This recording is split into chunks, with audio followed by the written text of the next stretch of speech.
we put it into a two-dimensional format. So if you look at the Merkaba and you see that the three-sided pyramid has 4 points of contact with the circumference of the sphere, and each of those points of contact, 3 at the base, 1 at the top, 4 points of contact, can be either opened or closed. And if it's open, it allows for electromagnetic energy to come into the sphere and generate a particular resonance, and the resonance then generates geometric form. This is the meaning of the universal phrase, in the beginning was the word, not the word, the resonance created by a Merkaba, the Merkaba being the portal through which God's consciousness comes into the world. So the point being is that if you're doing Ifa and you're marking the binary system on the tray, that becomes a portal for the consciousness of God. And when you go into an altered state called Elah, you connect with that consciousness. And it's that connection that allows you to interpret the Odu and effectively do prayers that will cause elevation and transformation. So the point that you're making that's been overlooked, which is important, is the binary system used to program computers. I'm going to draw you a picture. Maybe it'll make sense. All right. You do computer programming? You know what that looks like? I do.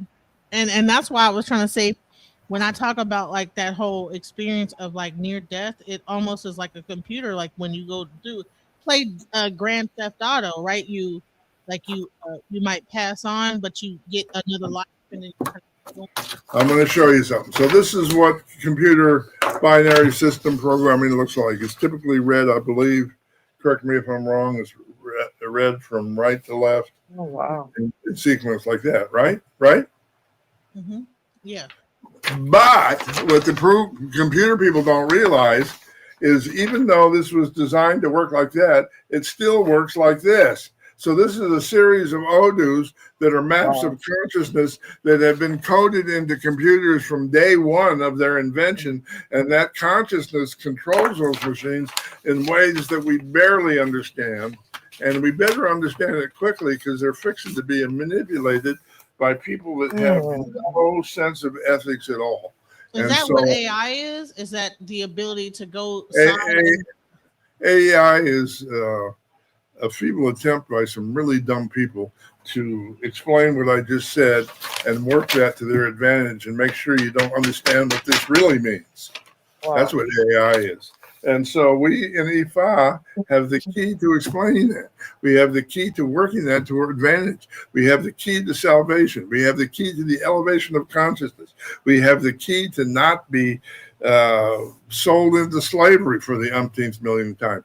We have the key to transcend the narrative created by Trump, Musk, and Gates and find our own purpose in life, find our own reason for existence, find our own creativity, and find our own joy in engaging with others in the act of unconditional love. And you know what? And that's probably why like learning divination is important. Rather than going to AI to find your answers, you can actually use divination. Listen, I read AI. You've seen AI has been explaining Ifa for the last year, okay? And the only way I get a taboo against using bad language. If I didn't have that taboo, I'd tell you want to cuss so bad, don't you? AI is nonsense. If you believe any of their explanations of anything in Ifa, you're wasting your time and you're not going to get anywhere, and you're going to think you're smart and you're going to stay stuck, and it's all going to be, you're going to look back in your life and think, wow, I could have actually studied Ifa instead of dealing with this foolishness. So avoid that heartache and actually study Ifa. That's my point. Do you have another question, Nyla? Yeah, I do have another question. So would you say that the Odu Meiji, like the foundation of the earth, the seas, the land, is built on the Meijis? And would when it comes specific to like a flower or a person, does it then split off to compounding Odus? Oh yeah, no, sort of. The Meiji Odus are the foundation of all consciousness throughout creation. Have you been through Ifa initiation? Yes. Okay, so the ritual is this is the ritual in metaphysical terms. The person who's initiating you is going to invoke the Meji Odus on your head, and then they're going to invoke Oshe Tura. Oshe Tura causes the Meji Odus to copulate, giving birth to all other 240 Odus in the corpus, and all 256 Odus then become the basis of different streams of consciousness. So as a human being, rather than having 6 senses, you have 256 senses.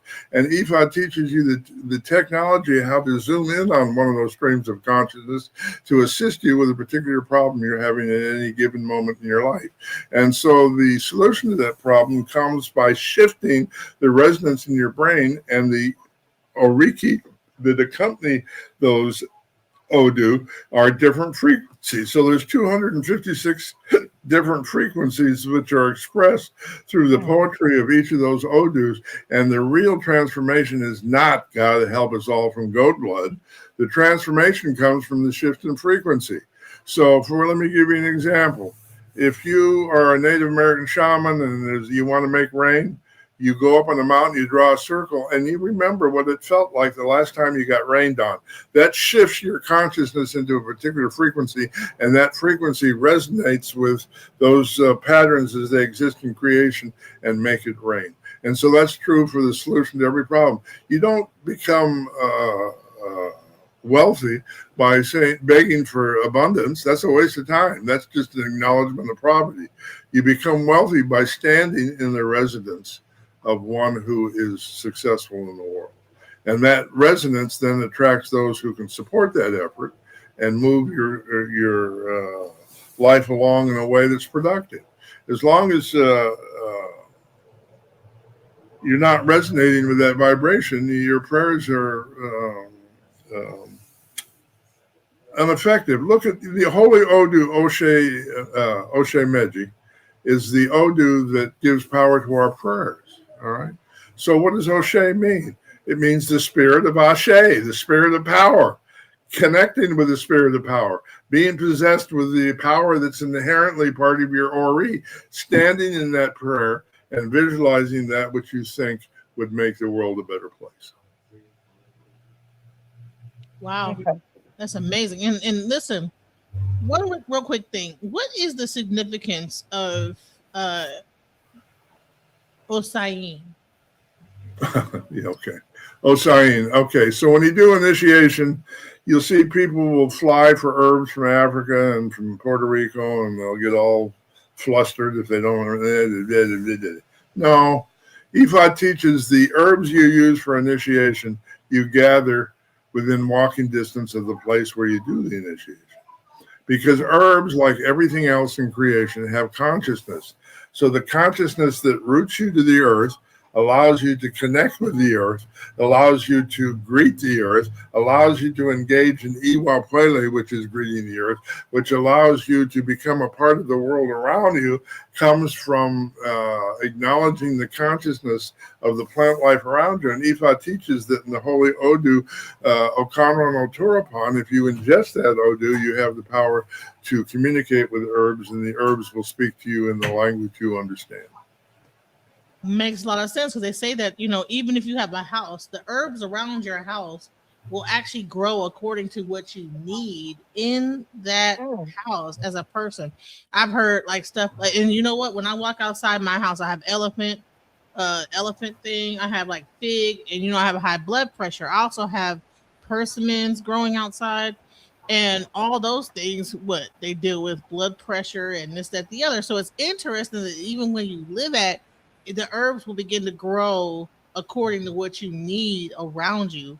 So we are not just beings, but our presence on this earth actually causes things to change around us. Correct? That's absolutely true. Well spoken. I'm gonna quote you. Nope. Wow. So, and then I know you're trying to get up out of here. I'm good. I just don't want to. Sometimes I ramble a little bit. I'm trying to stay coherent. No, we love the rambling, because listen, when we have an elder up here, a person that has spent time and learned the things, we're not over here rushing them off the channel. We want to get as much knowledge as we can from that elder because, we've had plenty of elders that, we have to get the knowledge when we can, because right now the Listen, way things are going. I'm always available. No rush. We'll take as long as it takes. I have a series of 8 uh, lectures I want to do, but after that we can open it up to other things. The point is, next week I want to speak about people will say that Ifa priests don't go into possession. Okay, so why do I say that that's mistaken?